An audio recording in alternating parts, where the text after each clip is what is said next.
अब आगे general theory of relativity मतलब इसके बारे में डिस्कस किया गया है। अब इसके बारे में क्या बताया है? Einstein new personal chapter coincided with his rise to world fame. In 1915 he had published his general theory of relativity. 1915 में उनकी जनरल थ्योरी ऑफ रिलेटिविटी आई थी, which provided a new interpretation of gravity, new interpretation मतलब new understanding of gravity। जो gravity मैंने अभी बताया था कि general theory of relativity gravity के बारे में बता रही है कि टाइम पर कैसे फ़र्क पड़ता है ग्रेविटी का, ठीक है। An eclipse of the sun in 1919 brought proof that it was accurate। अब जो 1915 में उन्होंने जनरल थ्योरी ऑफ रिलेटिविटी दी थी वो 1919 में प्रूव हो चुकी थी कि हाँ जो उन्होंने थ्योरी दी है वो बिल्कुल सही है।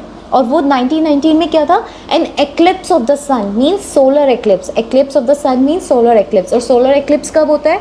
जब अर्थ और सन के बीच में मून आ जाता है, then we say that it is solar eclipse. तो 1919 में जब सोलर एक्लिप्स आया तब पता लग गया कि उनकी जो थ्योरी थी वो बिल्कुल परफेक्ट थी।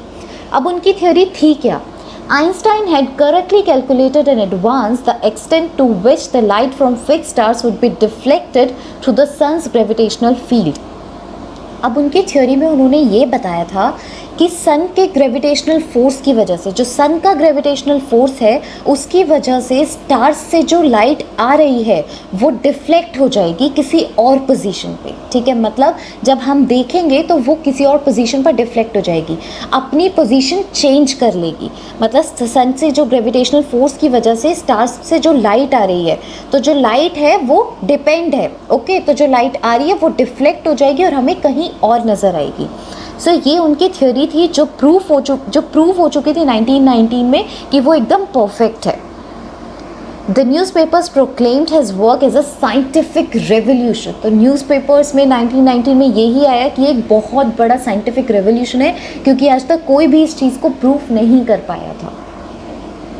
आगे पढ़ते हैं। आगे इस चैप्टर में वर्ल्ड वॉर 2 के टाइम की बात की है, हिटलर के टाइम की। हिटलर रूलर था जर्मनी का और यूएस ने कैसे एटॉमिक बॉम्ब गिराया हिरोशिमा और नागासाकी पे।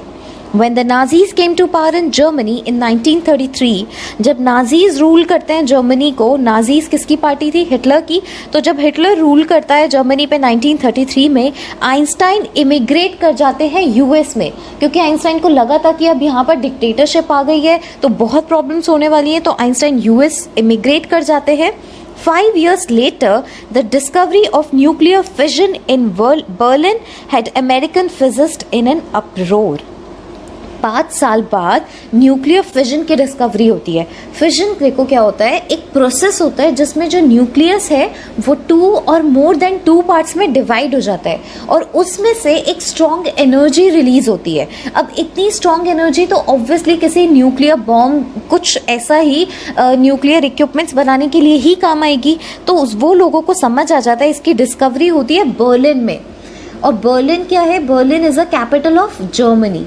तो इन शॉर्ट जर्मनी में हिटलर के अंडर न्यूक्लियर फिजन की डिस्कवरी होती है और जितने भी अमेरिकन फिजिस्ट होते हैं, मतलब साइंटिस्ट होते हैं, दे कम्स इन एन अप्रोर, मतलब दे बिकम वेरी अपसेट कि अब क्या होगा, कि जब यहाँ पर इतनी प्रॉब्लम्स आ रही हैं कि यहाँ पर न्यूक्लियर फिजन बनाया गया है तो अब पूरी कंट्री का क्या होगा। और ये वर्ल्ड वॉर 2 के टाइम की बात चल रही है।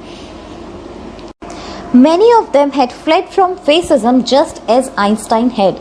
तो जैसे आइंस्टाइन चले गए थे यूएस क्योंकि उनकी कंट्री में डिक्टेटरशिप आ गई थी, तो इसी तरह बाकी लोग थे वो भी फेसिज्म की वजह से। फेसिज्म क्या होता है? एक टाइप की डिक्टेटरशिप होती है, तो वो भी डिक्टेटरशिप की वजह से अपनी कंट्री से दूसरी कंट्री में चले गए थे।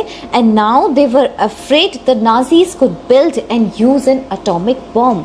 क्योंकि जो जर्मनी है वो न्यूक्लियर फिजन बना चुका था, तो उनको ये डर था कि जो जर्मनी में जो हिटलर है वो एटॉमिक बॉम्ब यूज कर सकता है। At the urging of a colleague, Einstein wrote a letter to the American President Franklin D. Roosevelt on 2nd August 1939। तो जब ये वर्ल्ड वॉर 2 के टाइम की बात चल रही है 1939, उस टाइम पर अमेरिका का प्रेसिडेंट कौन है? Franklin D Roosevelt. ये आप लोगों ने पढ़ा भी होगा। एट दी अर्जिंग मतलब रिक्वेस्ट। तो उनका जो एक कलीग है, कलीग इज अ फ्रेंड, जहाँ पर वो काम करते थे, तो उनका जो एक फ्रेंड है, उनका जो एक कलीग है वो रिक्वेस्ट करता है, वो उनको अर्ज करता है कि तुम एक लेटर लिखो। तो इसी वजह से आइंस्टाइन जो है वो लेटर लिखते हैं किसको, अमेरिकन प्रेसिडेंट रूजवेल्ट को 1939 में, इन विच ही वॉन्ट, तो वो उनको वॉर्न करते हैं उस लेटर में, और वो क्या लिख रहे हैं, A single bomb of this type exploded in a port might very well destroy the whole port together with some of the surrounding territory. तो यहाँ पर वो बॉम्ब के बारे में बता रहे हैं यूएस को, उनके प्रेसिडेंट को, कि ये जो एक सिंगल बॉम्ब है जो जर्मनी ने डिस्कवरी की है ना, वो अगर एक्सप्लोड हुआ, अगर वो उन्होंने अपना ये बॉम्ब यूज़ किया, तो वो एक पोर्ट को नहीं, आसपास के जितने भी पोर्ट हैं उन सबको भी डिस्ट्रॉय कर देगी। ये जो बॉम्ब है ये इतना ज़्यादा ताकतवर है। His words did not fail to have an effect. इसका मतलब है कि उनके जो ये वर्ड्स थे, ये जो लेटर उन्होंने लिखा, उसका इफेक्ट हुआ, मतलब उन्होंने स्टेप्स लिए अमेरिका के प्रेसिडेंट ने।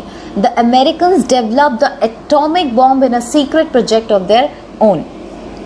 तो इसका इफेक्ट क्या हुआ, जो उन्होंने लेटर लिखा था कि अमेरिकन्स ने भी एक बॉम्ब बना लिया। ऑल्दो आइंस्टाइन ये नहीं चाहते थे, वो बस उनको वार्न करना चाहते थे कि इस पर कुछ स्टेप्स लिए जाएं, जर्मनी की साइड से उनको कुछ बोला जाए और समथिंग एल्स, बट वो ये नहीं चाहते थे कि वो एक एटॉमिक बॉम्ब बना ले। लेकिन अमेरिका ने एक एटॉमिक बॉम्ब बना लिया and dropped it on the Japanese city of Hiroshima and Nagasaki in 1945 में। और 1945 में यूएस जो है वो जापान की हिरोशिमा और नागासाकी पर वो अपना बॉम्ब डाल देती है, ठीक है। ऑल्दो आइंस्टाइन ये चीज़ नहीं चाहते थे कि, क्योंकि जर्मनी ने जब एटॉमिक बॉम्ब बनाया था, आइंस्टाइन को यही डर था कि वो उस एटॉमिक बॉम्ब को यूज़ ना करें, और जर्मनी के यूज़ करने से पहले ही अमेरिका ने एटॉमिक बॉम्ब गिरा दिया, इन स्पाइट ऑफ नोइंग कि उसका कितना ड्रास्टिक इफेक्ट होगा। Einstein was deeply shaken by the instinct of destruction. तो आइंस्टाइन जो है वो डीपली शेक हो जाता है जब वो देखता है कि हिरोशिमा और नागासाकी पर कितना ज़्यादा डिस्ट्रक्शन हुआ है। He was very upset. This time he wrote a public missive to the UN. तो अब वो वापस से एक लेटर लिखते हैं। पहले उन्होंने लेटर लिखा था अमेरिका के प्रेसिडेंट को वार्न करते हुए, अब वो लेटर लिखते हैं। मिसिव इज लेटर लिखना, ठीक है, ऑफिशियल लेटर लिखना। तो वो लेटर लिखते हैं यूएन को। In it he propose the formation of a world government. तो वो क्या सजेशन देते हैं इस लेटर में कि एक वर्ल्ड गवर्नमेंट होनी चाहिए जो इन सब चीज़ों को ध्यान में दे कि कोई भी आर्म्स एंड एम्यूनेशंस नहीं बना सकता है, कोई भी ऐसे ही किसी भी कंट्री पर न्यूक्लियर बॉम्ब नहीं डाल सकता, क्योंकि उसके जो इफेक्ट्स होते हैं वो बहुत ही ज़्यादा ड्रास्टिक होते हैं। Unlike the letter to Roosevelt, this one made no impact. तो जब उन्होंने लास्ट टाइम लेटर लिखा, that made an impact कि अमेरिका ने भी एटॉमिक बॉम्ब बना लिया, लेकिन जब ये यहाँ पर दूसरा लेटर लिखते हैं तो इसका कोई इम्पैक्ट नहीं लिया होता, कोई भी एक्शंस नहीं लिए जाते। But over the next decade होता है पीरियड ऑफ 10 ईयर्स, 10 साल का जो टाइम होता है उसे डिकेड बोलते हैं। तो over the next decade Einstein got even more involved in politics. तो 10 सालों में वो बहुत ज़्यादा इन्वॉल्व हो जाते हैं पॉलिटिक्स में। क्यों इन्वॉल्व हो जाते हैं? कि वो कुछ ना कुछ चेंज लेकर आएंगे, agitating for an end to the arms build-up and using his popularity to campaign for peace and democracy. Agitating मतलब आंदोलन करना। तो वो आंदोलन करते हैं कि ये जो आर्म्स, जो लोग ऐसे आर्म्स बिल्डअप कर लेते हैं, एटॉमिक बॉम्ब बना लेते हैं, इनको ख़त्म करो हर एक कंट्री में।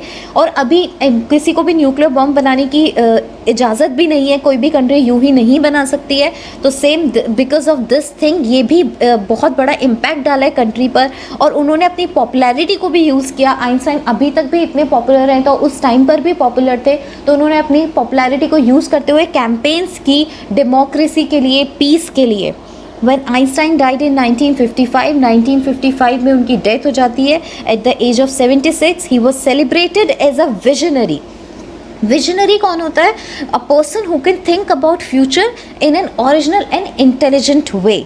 तो he was celebrated as a visionary और world citizen and as a scientific genius. Let's discuss the question answers of this chapter. Question number 2, who had these opinions about Einstein? तो ये statements किसने दी हुई हैं? First is he was boring. तो ये Einstein को किसने बोला था? उनके प्लेमेट्स ने, उनके स्कूलमेट्स ने बोला था कि he was a boring brother। इस वजह से आइंस्टाइन उनके साथ कम खेलते थे।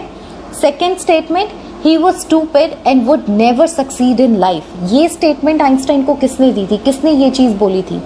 आई गेस उनके हेडमास्टर ने पहले ही बोल दिया था जब वो बहुत छोटे थे कि ये इंसान अपनी लाइफ में कोई भी करियर चूज़ कर ले, वो इसमें कभी भी सक्सीड नहीं हो पाएगा। Third, he was a freak. ये तो उनकी मॉम ही बोलती थी, उनकी मदर ही बोलती थी कि ये फ्रीक है, क्योंकि वो कुछ बोलते नहीं थे और थोड़े डिफरेंट थे बचपन में बाकी सबसे। Third question, explain what the reasons for the following are, कि इनके क्या रीजंस हैं।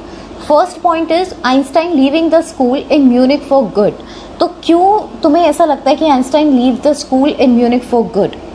क्योंकि अब उन्होंने ऐसा क्यों किया था? क्योंकि he hated the school's regimentation. Regimentation was extreme discipline, तो उनको वहाँ का स्कूल का डिसिप्लिन बिल्कुल पसंद नहीं था। That's why he left the school for good.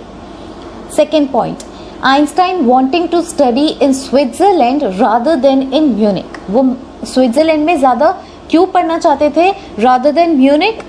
क्योंकि ज्यूरिक जो है वो सिटी है स्विट्जरलैंड की, जो स्विट्जरलैंड कंट्री जो थी वो मोर लिबरल थी, वहाँ पर रेजिमेंटेशन कम था, वहाँ पर डिसिप्लिन कम था और लिबरल ज़्यादा थी। That's why he wanted to study there. Third point, Einstein seeing in Mileva and ally. तो उनको मेलेवा में एक फ्रेंड क्यों नज़र आया था? क्योंकि वो बाकी सबसे डिफरेंट थी, मतलब उनके जो थॉट्स थे वो फिलिस्टीन्स की तरह नहीं थे। और फिलिस्टीन्स कौन थे? वो लोग जो म्यूज़िक और लिटरेचर में जिनका बिल्कुल भी इंटरेस्ट नहीं था, और आइंस्टाइन की उनकी कॉन्स्टेंटली उनकी डिसएग्रीमेंट होती थी फिलिस्टीन्स से। Fourth point, what do these tell you about Einstein. मतलब what do these tell you about Einstein, मतलब ये सारी जो स्टेटमेंट्स हैं कि उन्होंने ऐसा किया, ये किया, इससे आपको आइंस्टाइन के बारे में क्या पता लगता है? तो इन सब चीज़ों से हम यही बोल सकते हैं कि एक तो उनको फ्रीडम बहुत ज़्यादा पसंद है, राइट? उनको फ्रीडम बहुत ज़्यादा पसंद है, तभी वो स्कूल के रेजिमेंटेशन से छोड़कर एक लिबरल सिटी में आ जाते हैं, ज्यूरिक में, ठीक है। And he was more liberal and he was quite intelligent, जो अपने डिसीजंस खुद ले सकते हैं। Moving to the next question, question number 4. What did Einstein call his desk drawer at the patent office? तो 1902 में जब उनकी जॉब लगती है तो पेटेंट ऑफिस में, तो तब वो अपनी जो डेस्क थी, डेस्क ड्रॉर जो था, उसको क्या बुलाते थे? Patent office. और उनकी जॉब कहाँ लगी थी? बर्न में। बर्न जो है वो कैपिटल है स्विट्जरलैंड की, ओके। तो वो अपनी डेस्क ड्रॉर को क्या बुलाते थे? He said that it is a bureau of theoretical department. Bureau was department. तो theoretical, it is theoretical physics. तो department of theoretical physics वो उसको बुलाते थे कि मेरी जो ड्रॉर है उसमें इतनी inventions है, इतने सारे secrets छुपे हुए हैं, कि वो उसी को एक department बुलाते थे। This was because the drawer was where he used to store his secretly developed ideas. That's why he said it as a bureau of theoretical physics. Question number 5. Why did Einstein write a letter to Franklin Roosevelt? वो Franklin Roosevelt को letter लिखते हैं 1939 में, वो Roosevelt को letter लिखते हैं। और वो उस लेटर में वो लेटर लिखते ही क्यों हैं? वो लेटर इसलिए लिखते हैं क्योंकि वो रूजवेल्ट को, जो अमेरिका के प्रेसिडेंट थे उस टाइम पर, वर्ल्ड वॉर 2 के टाइम पर, वो वार्न करना चाहते थे about the bomb effects made by Germany. जो जर्मनी ने जो बॉम्ब बनाया उसके क्या ड्रास्टिक इफेक्ट्स हो सकते हैं, वो उस चीज़ को वार्न करते हुए लेटर लिखते हैं फ्रैंकलिन रूजवेल्ट को। Next question, question number 6. How did Einstein react to the bombing of Hiroshima and Nagasaki? तो जब आइंस्टाइन को पता लगा कि जापानीज़ सिटीज़ पे, हिरोशिमा और नागासाकी पर बॉम्ब गिरा है, एटॉमिक बॉम्ब यूज़ किया गया है, तो वो उनका क्या रिएक्शन था? He was deeply shaken by the disaster which was there in Hiroshima and Nagasaki, right? And after that he also wrote a public missive. Missive was a long letter which was written to UN. He also wrote a public missive to UN. Question number 7. Why does the world remember Einstein as a world citizen? तो उनको world citizen की तरह ऐसे क्यों देखा गया है? As a world citizen उनको क्यों बोला गया है? क्योंकि he was a genius scientist, he was a great scientist, और उन्होंने he gave 2 theories. First was special theory of relativity and second was general theory of relativity. And he had a great mind. He was a genius person. That's why he was called as world citizen. So that was the end of the chapter. I hope आपको मेरी ये video समझ आई होगी. If you have any doubts, just write it down at the comment section. Please like, subscribe and share my channel and also press the bell icon so that आपको आगे की video की updates मिलती रहें.